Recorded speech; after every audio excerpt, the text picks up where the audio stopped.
Hi, it's Galen Baker again, and I'm here with a man that I have loved for 20 years, and I want him to introduce himself to you. He's doing magnificent work at Yellowstone National Park. Hello, I'm Mike Mease, and I have the honor of standing with America's last wild, genetically free wild bison for the last 22 years. And through that process, I've met some of the most incredible people in my life, and one of them happens to be Elizabeth, which I hadn't seen in over 20 years, and this particular conference brought us back together. So world beware. We have united forces again, and we're here to change the way we do things. And particularly to change the way that the last wild herd of bison, people say, what's so important about the herd? What's important about the herd is that it is a real herd and a wild herd. And it has roamed free ever since it was calves. And we need to keep it free. And Mike has devoted 22 of his years to the Buffalo Field campaign, and he's going to tell you about it now. Well, I think the most important thing is, especially at this conference, is the gift that the buffalo are trying to give to us. They are the caretakers of our continent. When they walk, they eat the grasses, they spill the seeds, their hoofs are cleft, so they till the soil, and of course the magic fertilizer coming out of the back end. They replenish this earth with every walk, every step they take. And by holding them in such confined areas, we're limiting their ability to cleanse and heal this earth. And so they have much more importance than just their mere existence. They perform a function that this earth needs to keep in harmony.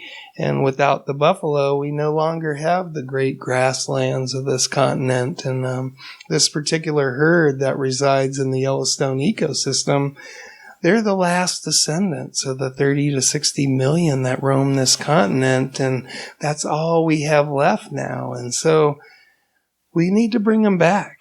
We need to change a lot of things in this world, and I think the buffalo can help teach us how to make that change and be a part of it with us. 20 years ago, I got a call from Floyd Looks for Buffalo Hen, and he told me that the Star Children were sending a message to me asking me to make a film to save the last wild herd at Yellowstone, to stop that slaughter. They had just killed 1,185 in 3 months and just left the carcasses by the side of the road. And Mike had marvelous footage, and he worked with me to make that film, and it won a film festival in New York. It was very, very exciting, and it went to Washington, D.C., to Tom Udall, and it made Tom Udall cry. And a lot of action has been taken in Washington, D.C., where it hasn't made a difference yet, although now that little 9-minute film is on its way to Cannes film market. International eyes are going to turn and see what's going on in Gardner, Montana. But I have Mike here to tell you firsthand about how the buffalo are being treated at Yellowstone. Well, I think the saddest thing is not only are they being treated like I'm going to tell you, but this is all being done with our taxpayer dollars and for the sole benefit of the cattle industry of the state of Montana. But essentially, they have turned Yellowstone National Park into what I refer to as the Bison Reservation. They're not allowed to leave. And of course, Yellowstone is a high elevation plateau that gets some of the biggest snowfall in the lower 48, and all the ungulates have to migrate out of the park to survive. And when they do, they're either met with guns of hunters, or they're rounded up, captured, and put on cattle trucks and shipped to slaughterhouses. And the state of Montana has somehow made it where they will never allow the Yellowstone herd to exceed 3,000 animals. And of course, this number is by no means scientifically derived. It's just dictated by the cattle industry. And so, because this is our taxpayer money, you would think we would have the right to speak up for them.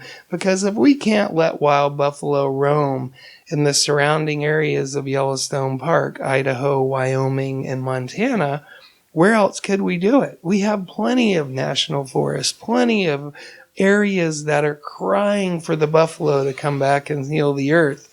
And I guess it's my job to make sure that happens in my lifetime. Yes, and what you don't know is that Teddy Roosevelt used your tax dollars to pay for a beautiful horseshoe right around that entrance into Gardner. And the buffalo naturally migrate out in the winter, not when the cows are going to be there, because the cows aren't strong enough to be there in the winter. The buffalo come out, and because they come out, they can make more grass for the cows in the spring. But instead, they're now being shot when they come out. That land belongs to the bison, and they're being shot whenever they come out of the park and enter that land. Yeah, and I think, as long as we think of this in little confined areas, we're never going to have solutions. The buffalo have the right, like all of our wildlife in the United States, to access our national forest, our public lands, and through government subsidies and public land grazing, we now prioritize cattle over our wildlife. And, people always say, oh, I can't handle a buffalo in my backyard or stuff. And I'm like, well, move anywhere else in the world. This isn't an epidemic problem. This is the area of their home where they survived extinction. I mean, we all know in our history books that there were 30 to 60 million buffalo that roamed continental North America, and they killed them down to 23 animals. They started our national park system to give them a home, but this home isn't equipped to handle them year-round. And it's time we broke the walls down of this reservation known as Yellowstone and allow these animals to be the animals they are, caregivers of our land, bringing back the ways that this land used to be, and bringing back with that a hope for our children. Yes, absolutely. That's absolutely true. So Mike has given 22 years that he stood for the buffalo. And I mean, those volunteers get there in the winter when all of this is prone to madness. And they put their bodies in between the buffalo and the bullets. So far, we haven't lost a volunteer, but I can tell you right now that we've lost a lot of the wisdom carriers of the herd. Yeah, and that's a really important point, Elizabeth, that the basic thing is they're only killing the bison that leave the park, that are following those ancestral memories to migrate to lower elevations, to be able to heal the land. And the ones that do that are the ones they killed. And so far, our taxpayer dollars have killed over 8,000 of them in the last 20 years. And, so we just need to reconsider and look at how the earth works. Watch the animals that have lived here since time immemorial and take care of this earth, and start letting the natural world be part of our restoration of this place, because they're the ones that have the wisdom. And Rosalie used to always say, Rosalie Little Thunder, who was my partner in crime of starting this and now leads us from above, she passed away, but she always says, animals know their job in the world. They know their place. They know their function. And we as humans have lost that connection and no longer know what we're supposed to do on this earth. So I think we need to listen to the natural world, learn the lessons we have forgot, and get back into harmony to heal this earth so that we can leave our children something that we're happy to and not something we're ashamed that we were a part of. And speaking of Rosalie, she's in When Buffalo Roam, which you're going to be able to see not only the 9 minutes, but an additional 7 or 8 minutes of additional thoughts, all that we took 20 years ago at Yellowstone. But Rosalie called attention, I think probably drew Mike in, certainly grabbed my attention 21 years ago when in the winter in Montana, and if you've never been in Montana, in the winter, it's cold. And she stood with her blanket and her moccasins in the snow, holding a silent vigil for the buffalo. What year was that? Was that 1997? Well, Orville Looking Horse came down and did a ceremony, and that was in 1997. And actually, what ended up happening was I was covering this issue with the nonprofit group I started back in 1990, or helped start, called Cold Mountain, Cold Rivers. And I put together a video called Our Buffalo, Our Choice. And at the time, Rosalie worked for the Intertribal Bison Cooperative, and I sent her that video. She made 60 copies, sent it to every tribe that was a member, and then got Orville Looking Horse to want to come say a prayer for the buffalo. And she came out, and we finally met in person. And that was when we decided we were going to have a Frontlines presence and not allow this to go on without the world having view of this atrocity. And it has really helped in as much as the moment that you really see what they're doing, you get involved because you'll see that it's wrong. It's just so clearly wrong. And Mike gave me footage that I could use in my 9 minutes, and also the one man who had footage from the only slaughter that had ever been filmed at the time was hitchhiking across the United States. And I found him by getting his pager to ring, and he called me back. There were no cell phones back then. He called me back on just a normal phone booth. And when I told him what I was doing, he was good enough to send me all the footage that he had. And Peter Coyote, who you'll recognize as one of the very best voices in the world, called me and offered to volunteer to be my narrator and do it for free. So it was quite a collaboration at the time. And I got a film crew together and went to Gardner. Yep.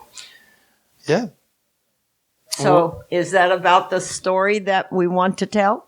It is. I also was one of the only people that went through a slaughterhouse. I talked my way into it way before, and that was what my video was. Our Buffalo, Our Choice was the auctions of the hides, heads of meat, the integral working. Heads for 50 cents a piece. Yeah, it's just depressing what's going on. But I guess the message I'd like to leave people with is we're in a pretty dire time for what we're going to leave our children on any aspect of this earth that you look at. And I would just invite people to find their passion in their hearts and pursue it.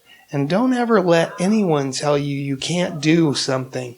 You can create change. Each individual of us can create change. And that's how change has always happened in this world, is a couple people get an idea and they march forward and they don't take no for an answer and they're persistent.